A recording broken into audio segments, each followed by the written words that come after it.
The Alabama Supreme Court has rejected the appeal of a death row inmate who is scheduled to be the first person put to death with nitrogen gas, and had argued that he shouldn't face execution after a previous attempt at a lethal injection failed. Justices without dissent rejected arguments that a second attempt to execute Kenneth Eugene Smith would violate federal and state bans on cruel and unusual punishment.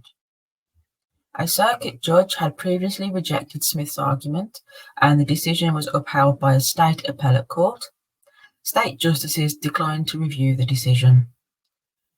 The Court of Criminal Appeals concluded that a second execution attempt under such circumstances would not constitute cruel and unusual punishment in violation of the United States and Alabama constitutions, a conclusion that is not contradicted by the Supreme Court's ruling, according to Justice Greg Cook.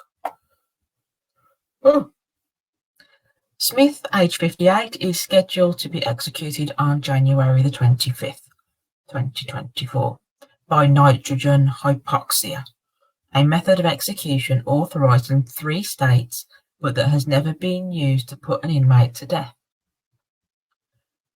Under the method, a mask is placed over the inmate's nose and mouth, and breathable air is replaced with nitrogen, causing death from lack of oxygen. The Alabama Department of Corrections attempted to give Smith a lethal injection in 2022. Smith was strapped to the gurney in the execution chamber, but the execution was called off when execution team members couldn't connect the second of 2 required intravenous lines to Smith's veins. The state case was one of 2 ongoing appeals by Smith.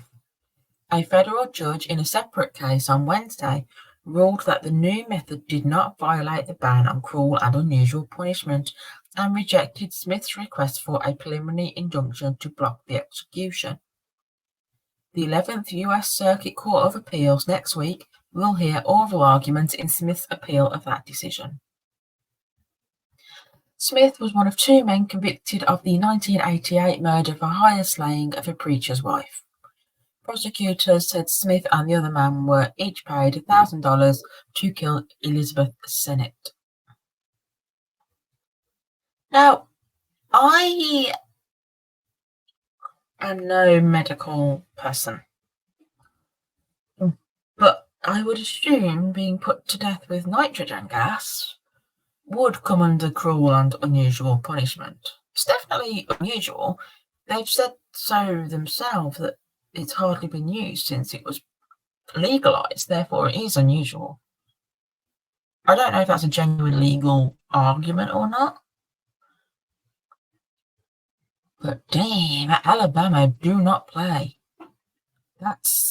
Well, don't get me wrong, whilst he is a convicted murderer, I don't know the case.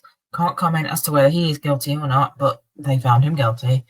And their punishments include the death penalty. But damn, America. Alabama don't play.